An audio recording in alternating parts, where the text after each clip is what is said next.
Greetings, everyone. This is Rock and Roll Spotlight with our event recap of the second month of the current Marvel Comics crossover event, Devil's Reign, spinning out of Chip Zdarsky's run on Daredevil.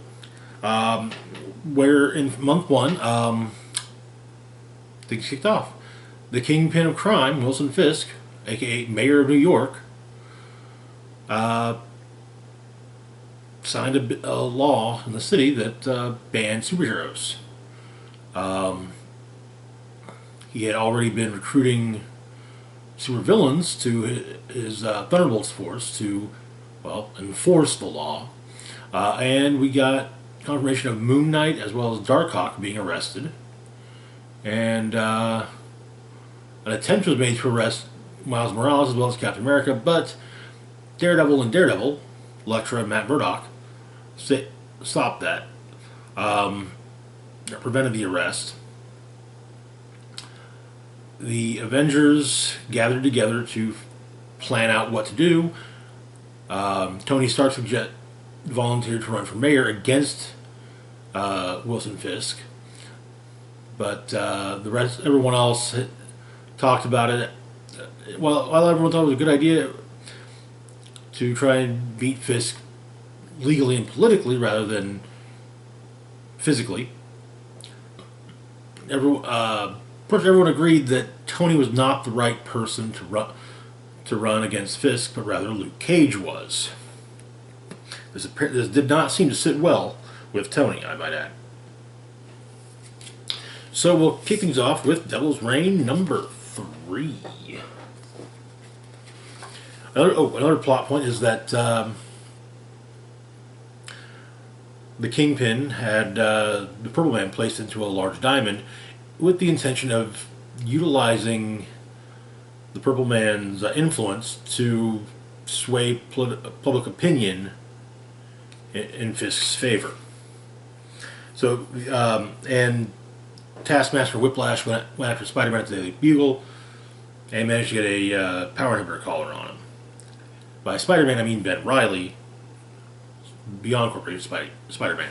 But the issue begins with Spider-Man in NYPD custody, already kind of beaten up from his fight, but having to deal also with an interrogating officer who's not entirely fond of superheroes. The interrogation is halted by the arrival of the Human Torch and the Thing. Mr. Fantastic and Invisible Woman have been arrested, and Dr. Octopus has actually taken up residence in the lab of the Baxter Building. But the Thing and Human Torch rescue Spider-Man.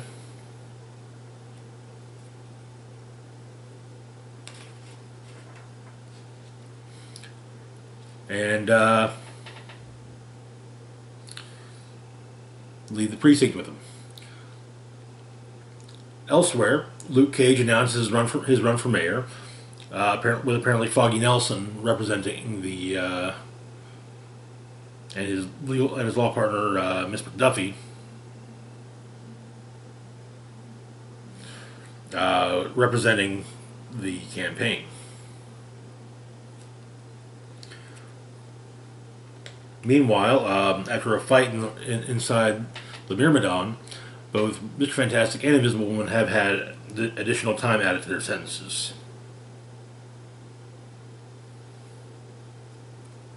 Well, rather, not time, but at least adding an assault charge to both of them. But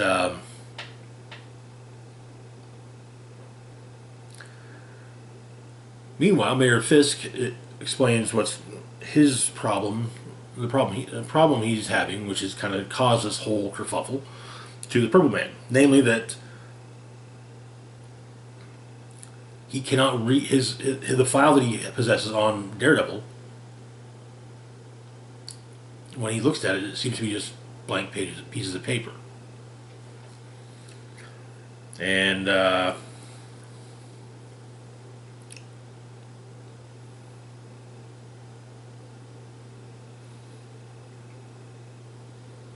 Purple Man realizes that, yeah, something is up. and he feels something as though he used his own power on himself.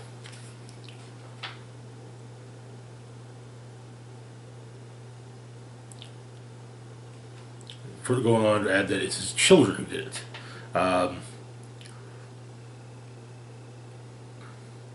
Fisk makes a call to Dr. Octopus, who agrees to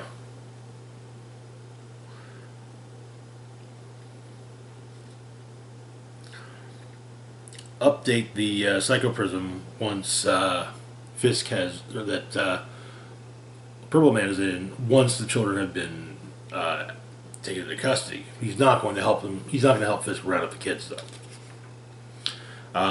Meanwhile, the Avengers are talking about everything, and She-Hulk starts thinking, maybe voices the opinion, maybe this whole thing isn't that bad an idea. But Jessica Jones, Luke Cage's wife, knows something's up and states that, yeah, okay, this is the Purple Man. After all, she has the most experience with Purple Man, practically anybody. Explaining it's subtle, but she knows it too well.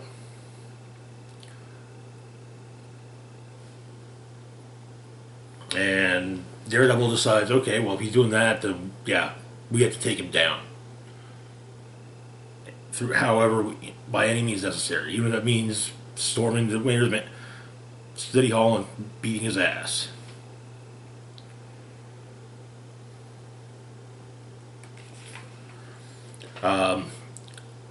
Meanwhile, the Purple Man's children are hiding from the Thunderbolt patrols, and usually using their powers of suggestion to arrange for shelter and food. Though this time, one of them opts to simply ask, and the person they ask has no problem helping. Outside City Hall,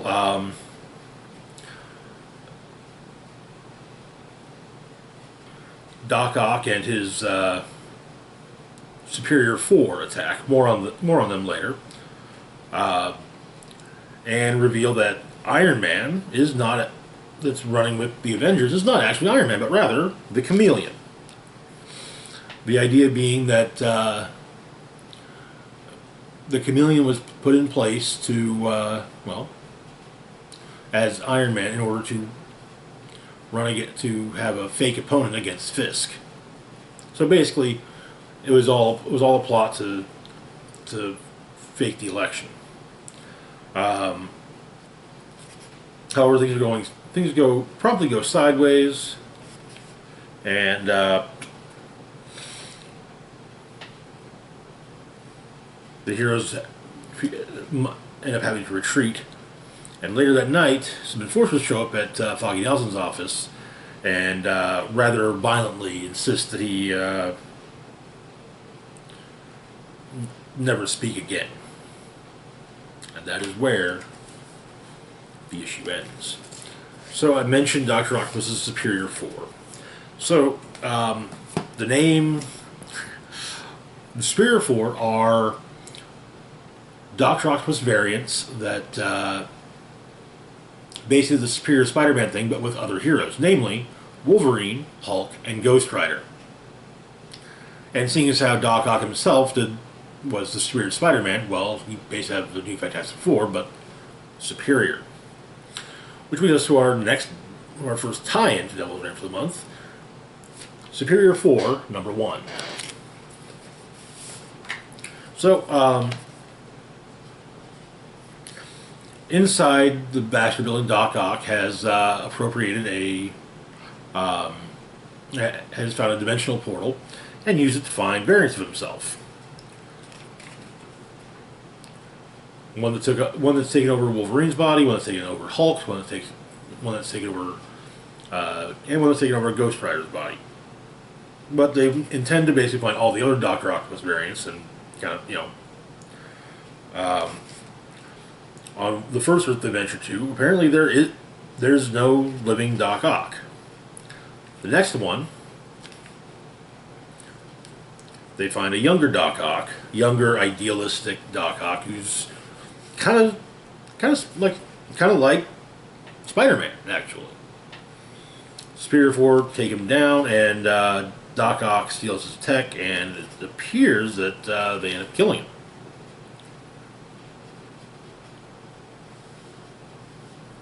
However, on Earth 7214, another Dr. Octopus in Atlantis realizes what's happening.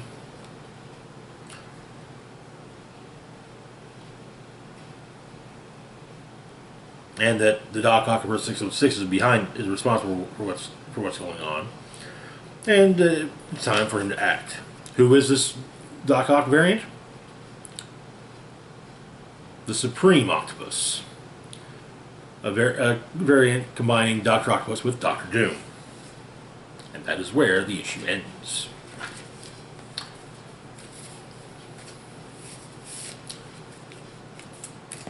Which brings us to our next book, in fact our next two books. Daredevil, One Without Fear. Number one. During the Zdarsky run on Daredevil, Daredevil went to prison for murder, and he had Elektra basically take on the mantle of Daredevil, including following Matt's rules. No killing. So, yeah. But apparently there's a secret that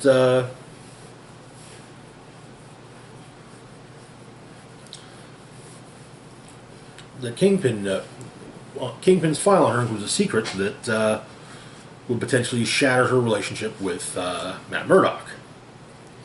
That secret, we learn over the course of the issue, is that when she first met Matt while to her at Columbia University, she was on a mission for the Hand she was already on her mission for the Hand to recruit Matt.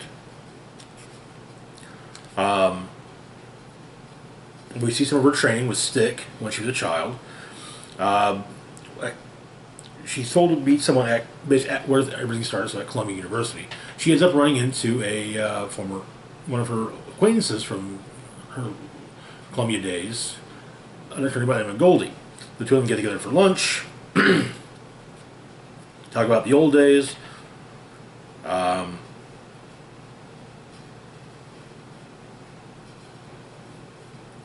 But she sees someone outside that she recognizes. It appears to be her old teacher from the Hand, Aiko.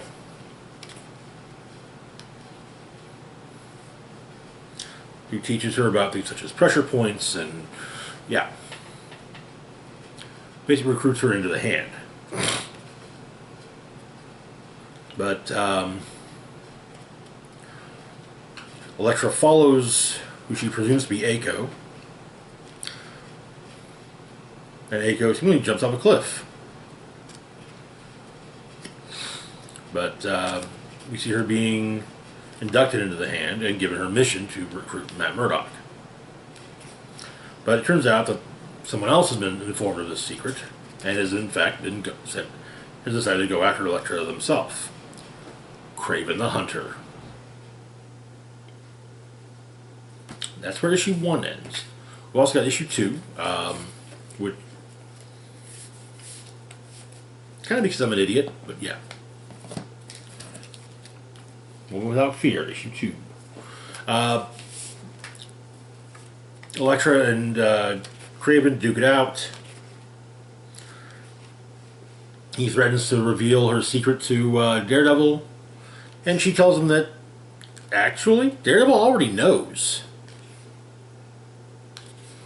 Police are called, but she manages to escape. And another flashback to when she left New York after the death of her father.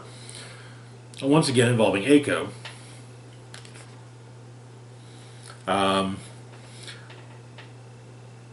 But Elektra goes to Goldie's office to see if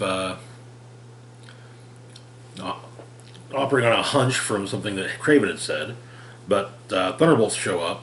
She knocks out just the troops, not the actual supervillains. So she takes them out pretty quickly and manages to make good her escape. running into Craven at Columbia University, where he's got Goldie held prisoner. But Daredevil suggests that they take the fight elsewhere, as the city's too dangerous for them superpowered people right now. However, it turns out that Craven has been recruited into the Thunderbolts. And the issue ends with him charging Daredevil.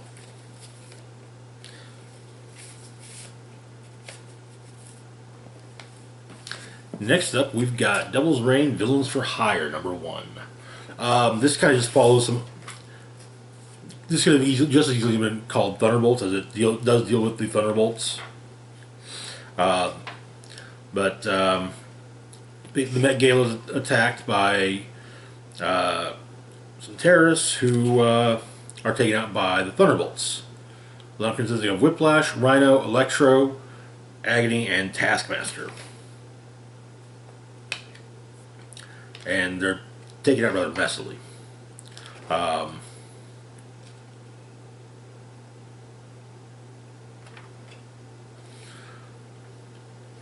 Next day, they're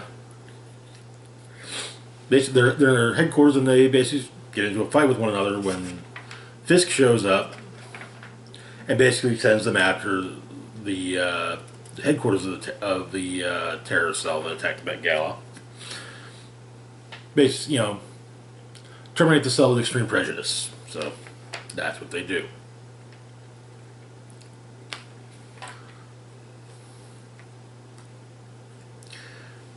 But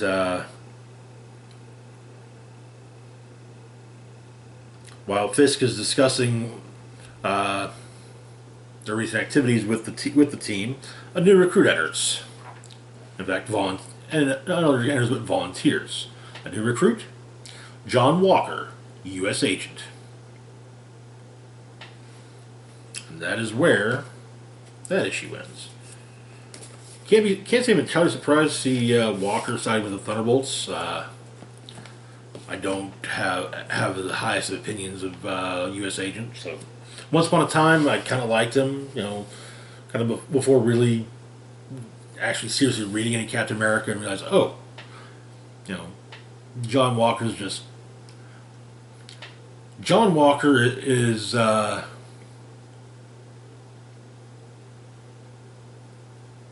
what's many people believe Captain America should be, while Steve Rogers embodies the ideal of America, so to speak. Anyway, moving on to our next book, we've got Devil's Reign X-Men #1. All right, so over the past year, there have been subtle hints dropped throughout the X books, namely Marauders, that apparently Emma Frost, when she was at the Hellfire Club, used her powers to help Wilson Fisk as Kingpin of Crime.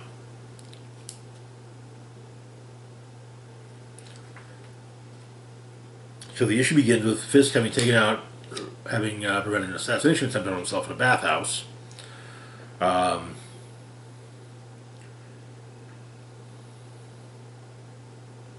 He has Wesley Owen Welch send Emma Frost and Elektra after after those involved.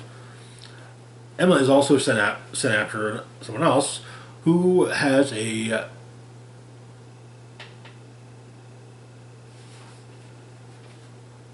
who means to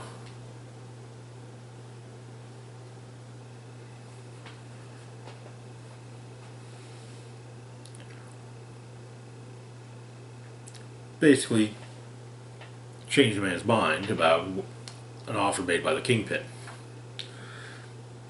Elektra takes out some of the people she's an actor and is seen by a young girl. In the present, the Thunderbolts attack around the same time that Dr. Octopus is taking over the Baxter Building. The Thunderbolts attack the X-Men's treehouse. Emma has arrived at the UN, And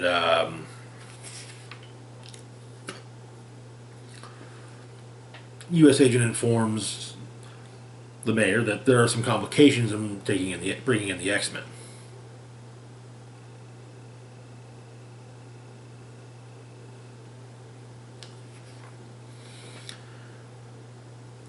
This does lead to an almost fight with between the X-Men and the Thunderbolts, with some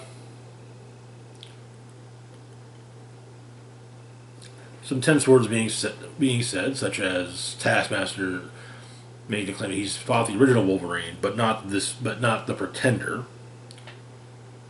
Laura Kinney is Wolverine.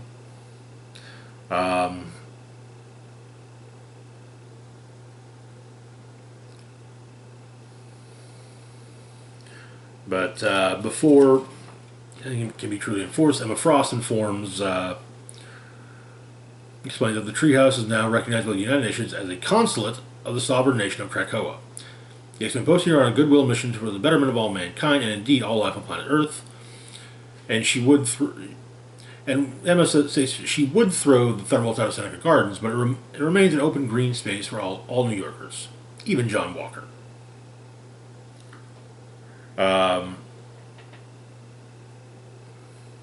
Both Fisk and Emma think the other's out of their depth.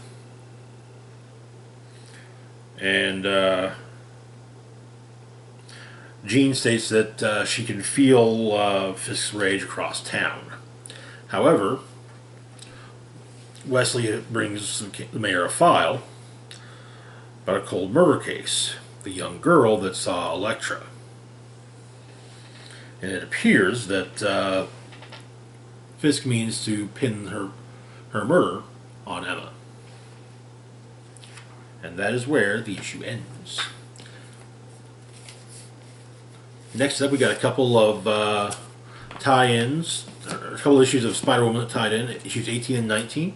So King's Office number 18.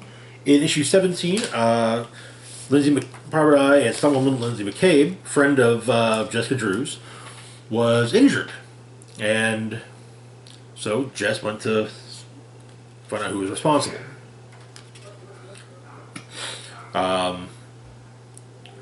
However, in doing so, she's attacked by Thunderbolts.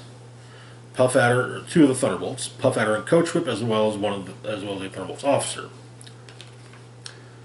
Yeah, they all go down pretty quick, with Jess stealing the officer's outfit to go check on Lindsay.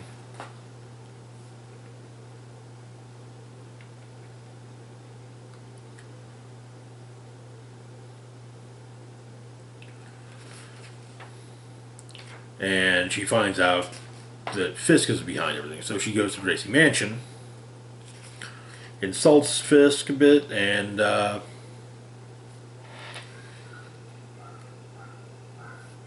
ends up in a fist fight with him. But he informs her that, he's got a plan for her as well. That plan being none other than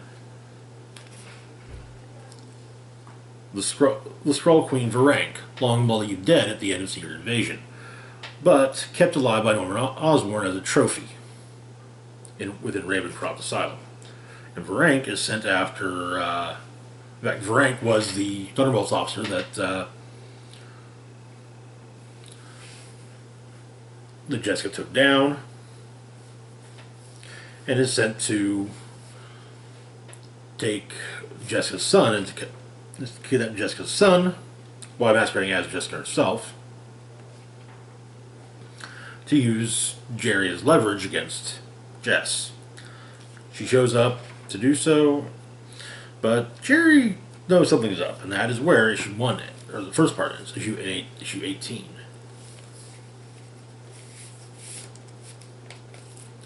In issue 19, well, we get some Spider-Woman on Spider-Woman action.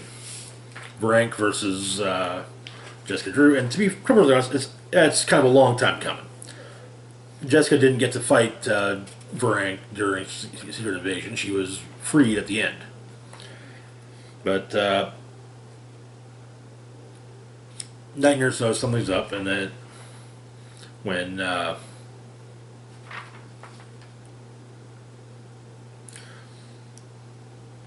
with Frank basically telling her that Night Nurse should be grateful that Fisk only wants Spider-Woman's child and not the Night Nurse as well. But then Jess actually shows up, and her and Frank go at it.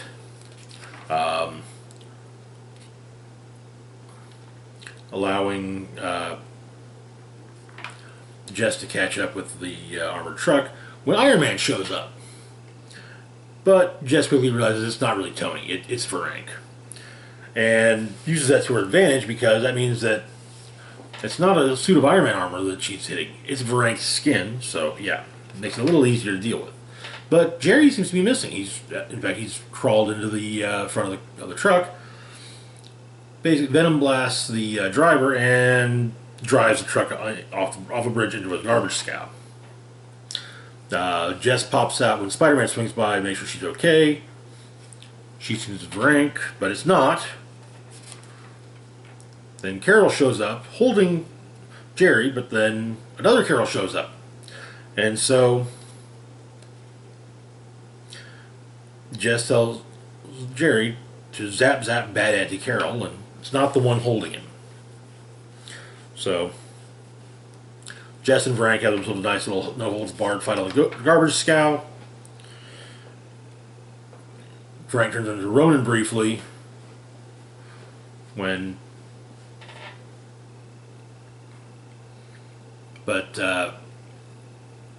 before Jess punches her again. Then Frank turns into most of her face into that of Jerry's, which apparently, Jess says her son's face is harder to punch than Clint's, but Clint's face is also very punchable. Then Frank turns into Lindsay, and which leads to a Venom blast right to the head from close range, so kind of like scrambling her brain a bit.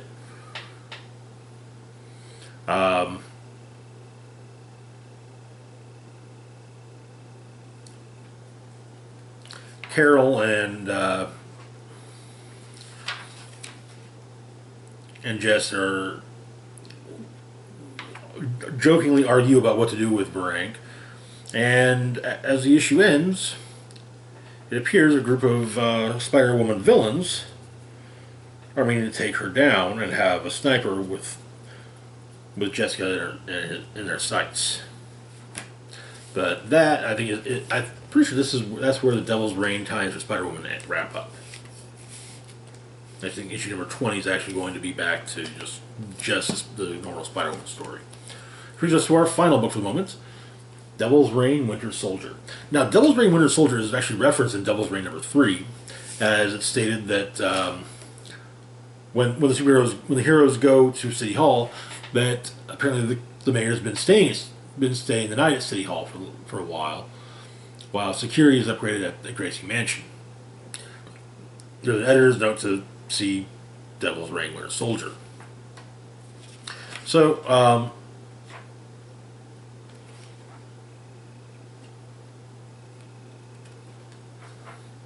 Winter Soldier breaks into Gracie Mansion.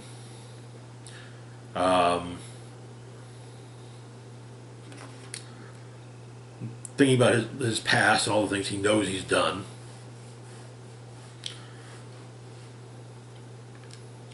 And he explains that people, apparently, once he turned hero, all was forgiven. Except for by him. And he explains that forgiving himself requires understanding. So he needs to know what he was, all of what he was. Finally look the past in the eye. So he breaks into Gracie Mansion, finds the guards manages to break into the room with all the files, and has to take on a sleepwalking Kingpin whose hands are covered in blood as he beat the security guards in the mansion, inside Gracie Mansion, to death while sleepwalking. But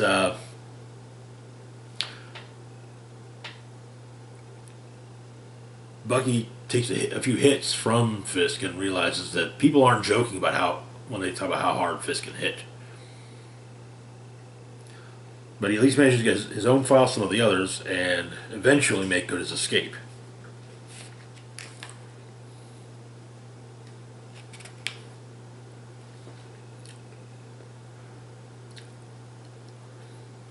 But a sizable portion of the mansion it does collapse around Fisk. Elsewhere, Bucky burns a handful of the files. Moon Knight, among the ones being burned are Moon Knight and Darkhawks. Then he begins to read his own file, having not burned it. We find out that the file was not gathered through Fisk's own intelligence. He bought the file, plain and simple.